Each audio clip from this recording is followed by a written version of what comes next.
بسم اللہ الرحمن الرحیم۔ ڈنکی لگا کر اٹلی جانے والے تارکین وطن کا معاملہ، اٹلی کی عدالت نے وزیر اعظم کو طلب کر لیا۔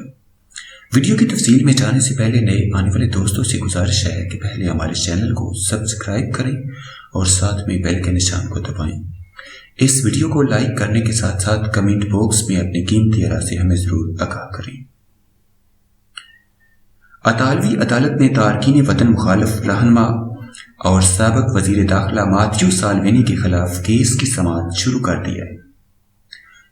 سالوینی پر گزشتہ برس 131 تارکین وطن کو جہاز سے اترنے سے روکنے اور غیر قانونی حراست میں رکھنے کا الزام ہے۔ عدالت نے اس معاملے میں وزیر اعظم جوزپے کونتے کو بھی طلب کر لیا ہے۔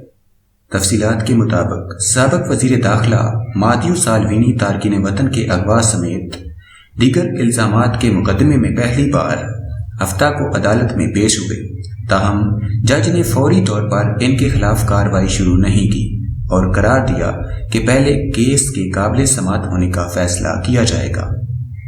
عدالت نے اٹلی کے وزیر اعظم جوزپے کونتے کو بطور گواہ عدالت میں پیش ہو کر اپنا بیان ریکارڈ کروانے کی ہدایت کی۔ مزید برآں عدالت نے وزیر خارجہ کو بھی طلب کیا، جو اس وقت ملک کے نائب وزیر اعظم تھے۔ عدالت نے موجودہ وزیر داخلہ اور سابق وزیر دفاع ٹرانسپورٹ کو بھی پیش ہونے کا حکم دیا ہے۔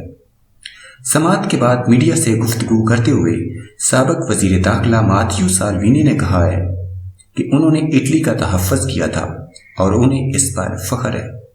وہ کیس کا سامنا کرنے کے لیے تیار ہیں۔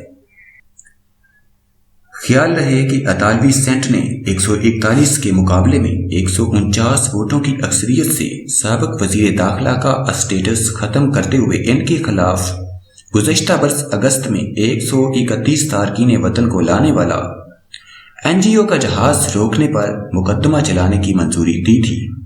اس کیس میں ماتیو سالوینی کو 15 برس تک قید کی سزا ہو سکتی ہے۔ سالوینی پر جو کیس چلانے کی منظوری دی گئی ہے، یہ کیس برس اگست کا ہے، جب NGO اوپن آرمز کے جہاز کو سابق وزیر داخلہ نے لنگر انداز ہونے کی اجازت نہ دی اور جہاز میں سوار 131 تارکین 3 ہفتوں تک اس پر پھنسے رہے۔ بعد ازاں اس جہاز کو لمپاڈسیا کے جزیرے پر لگانے کی اجازت دی گئی تھی۔ سسلی کے پراسیکیوٹرز نے تارکین وطن کا جہاز روکنے پر سالوینی کے خلاف اغوا اور غیر قانونی حراست کی فرد جرم تیار کر کے ان کے خلاف مقدمہ دائر کیا ہے۔